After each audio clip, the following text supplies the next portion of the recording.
उत्तराखंड का नौजवान आक्रोशित है, गुस्से में है, सड़कों पर है।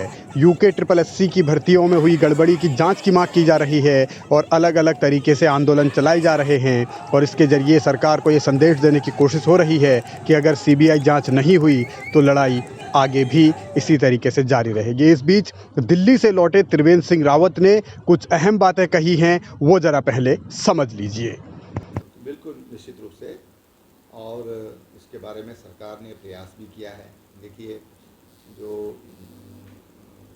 जो UPSSC का मामला है उसमें तमाम गिरफ्तारियां हुई हैं। मेरे ख्याल से 34-35 गिरफ्तारियां अब तक हुई हैं। और जो विधानसभा का मसला है उस पर मुख्यमंत्री जी ने विधानसभा अध्यक्ष से अनुरोध किया जांच के लिए, और विधानसभा अध्यक्ष यहाँ पर आई और उन्होंने तुरंत शायद रास्ते में ही उन्होंने जिनसे भी परामर्श करना होगा परामर्श किया और एक जांच समिति बिठा दी। मैंने उस दिन भी कहा कि विधानसभा की जो जांच होगी, मुझे पूरा विश्वास है कि वो जांच पाक साफ होगी।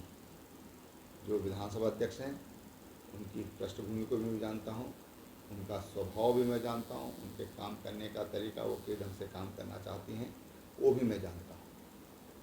और इसलिए जो जांच होगी उस पर युवाओं को विश्वास करना चाहिए।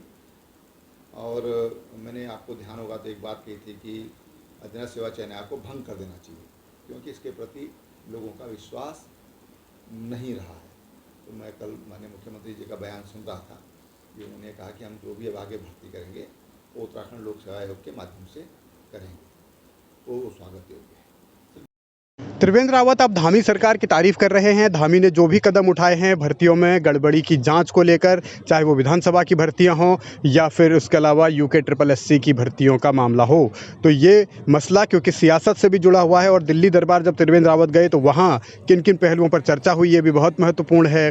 और त्रिवेंद्र रावत अब ये भी सुझाव दे रहे हैं, सलाह दे रहे हैं कि कैसे युवाओं में विश्वास कायम किया जा सकता है। तो विश्वास तब आएगा कि एक तो दोषियों को सजा मिले, वो सरकार कर रही है, गैंगस्टर लगाया है 21 लोगों के ऊपर, बाकी के भी जांच चल रही है उन पर भी, क्योंकि एक संवैधानिक प्रक्रिया के तहत आगे कार्रवाई होनी है, तो अब उनकी जांच चल रही है, उसमें कौन कौन सी चीज़ें उभर कर सामने आती हैं, तो हो सकता है औरों पर भी कोई गैंगस्टर जैसी धारा में उन पर कार्रवाई हो। तो सरकार सख्त से सख्त कार्रवाई करने के मूड में है। भर्ती घोटालों की जांच को लेकर अब तक जो कदम उठाए हैं, क्या उससे युवा संतुष्ट है? ये सवाल बहुत गंभीर है। और त्रिवेंद्र रावत ने दिल्ली में क्या कुछ प्रधानमंत्री से कहा, क्या कुछ प्रधानमंत्री ने उनसे कहा, ये भी महत्वपूर्ण है। और त्रिवेंद्र रावत अगर ये कह रहे हैं कि कुछ संवैधानिक प्रक्रियाएं भी हैं, तो उसके भी संकेत साफ हैं कि क्या उत्तराखंड के भीतर सरकार की कैबिनेट में कुछ बदलाव होने वाले हैं। बहरहाल ये अपना सरकार का मसला है, सरकार कैसे सुलझाएगी ये वही बेहतर बता सकती है। लेकिन युवाओं की मांग यही है कि जाँच CBI से ही होनी चाहिए, उससे कम पर वो मानेंगे नहीं। इसीलिए राज्य का युवा सड़कों पर भी है, आंदोलित है और आने वाले दिनों में ये लड़ाई जारी रखने की बात भी कह रहा है। अब देखना होगा कि त्रिवेंद्र सिंह रावत दिल्ली से क्या मंत्र लेकर आए हैं, धामी को क्या बताते हैं और BJP क्या करती है।